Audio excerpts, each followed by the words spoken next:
Hello everyone, welcome back to another episode of r/slash Tales from Tech Support. In today's episode, tech support is blind. My mouse is sideways. I pressed the other button. The report won't open on the email. Before we get started, make sure to subscribe so you will never miss a video. So let's get started. Tech support is blind. I'm the family tech support for my parents. My dad is blind and my mom needs to explicitly told to press the button that says continue or enter when trying to use a new app. My dad has a website for his law practice. I've done light work over the past decade to help him keep his website up to date. His hosting service offered him a deal where he can get a new website package at less than current monthly cost, which means he just needs to migrate over the content. Which means I need to migrate over his content. Rather than try to find the information I need in his emails, he figured it would be easier for me to log into his email and get the info myself. It was not. I tried to log into his Gmail on my computer. This device is not recognized. It prompted me to confirm from his phone that I'm allowed to access his email. Of course, I don't have his phone with me. I called him and told him about the security measure and what he had to do. I had to explain about 5 times why having his username and password wasn't enough, and that he had to verify I wasn't a hacker. He doesn't get it, but he gives my mom his phone to figure out what to do. I tell them multiple times, download the Gmail app, open the app, press the yes prompt that pops up. Then enter the number XX. This turns into a screaming match between my mom and dad. The night is ruined, and I give up for the night with no access to his email. The next day, I decide to try again. He asks me to walk him through what to do again, and I tell him I literally can't walk him through any clearer than I did last night.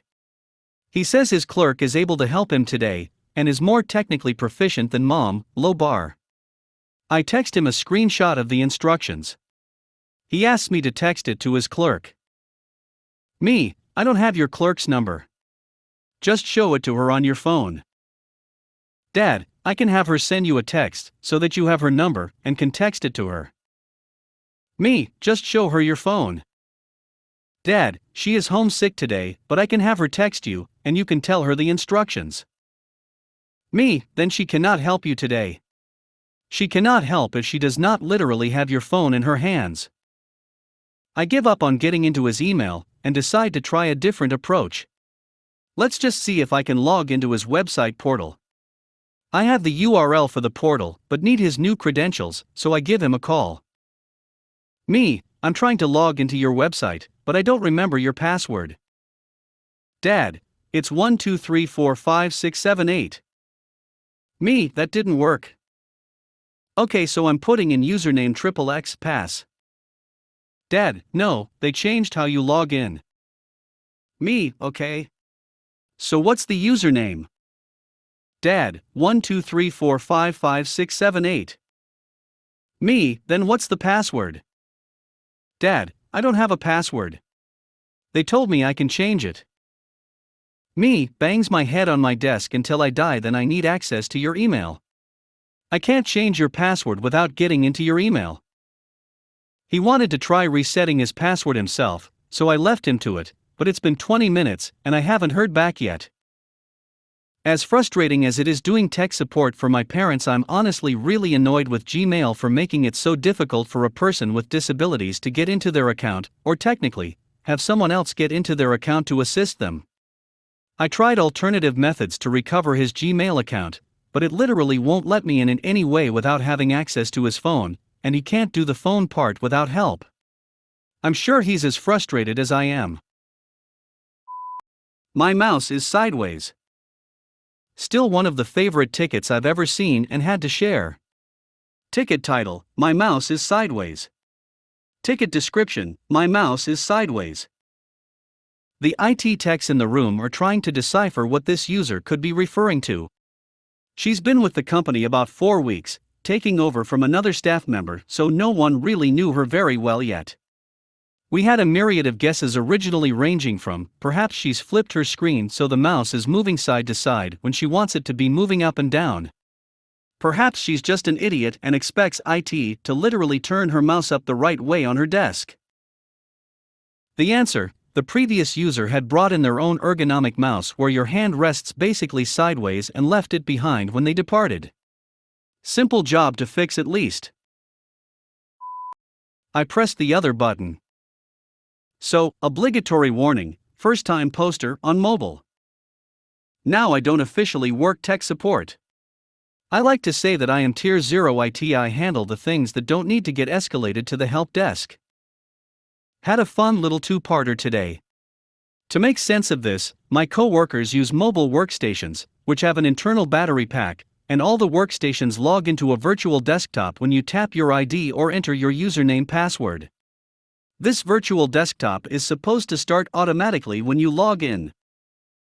So, coworker calls me over, "Can you look at the computer in X room? It's black and isn't doing anything."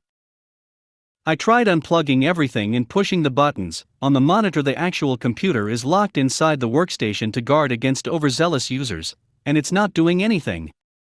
Me, is it making noise? The last time I got an issue like this, the computer was fine, but the monitor was unplugged, so I'm assuming that's the problem here. Coworker: no. So into the room I go, and the computer isn't doing anything at all. Check the indicator lights on the workstation. Battery fully charged. Alarms muted. Power. Press power button on workstation. Computer starts turning on. Coworker: what did you do? I pressed the other button. I wasn't a total jerk. I did proceed to show coworker where that power button was, so next time I don't have to be called in to fix this. 5 minutes later: can I bother you again? That computer still isn't working right. The icons aren't showing up. Now this is a fairly simple one, so I just talked the coworker through manually initiating the virtual machine, and hey presto, it works. This really isn't the coworker's fault. These are both common issues that I have to deal with almost weekly. This just happens to be the first time in a while they occurred together. The report won't open on the email. I get a call this afternoon from LA. She requested a report and the email she was sent didn't have it. I went and asked LC about it. She opens up the email she sent and clicks on the attachment. What opens up is the email she sent. I have no clue how she managed to send a copy of the email on the email. I look in her documents to find this Excel report. It doesn't exist. I ask her how she saved it. You know how it asks if you want to save it before you close? I did that. I couldn't speak. To save an Excel document, she hit the X to close it. Somehow, shockingly enough, she closed it without saving. Report is gone, wiped from existence. I inform her she's going to have to do it again. I teach her how to save a document, and then watch as she tries to save it as a folder instead of a file. I went ahead and saved the blank document for her on her desktop so she can easily find it tomorrow. I went back to my desk and came to terms with the idea that some people out there only save documents by hitting the X to close them and relying on the prompt.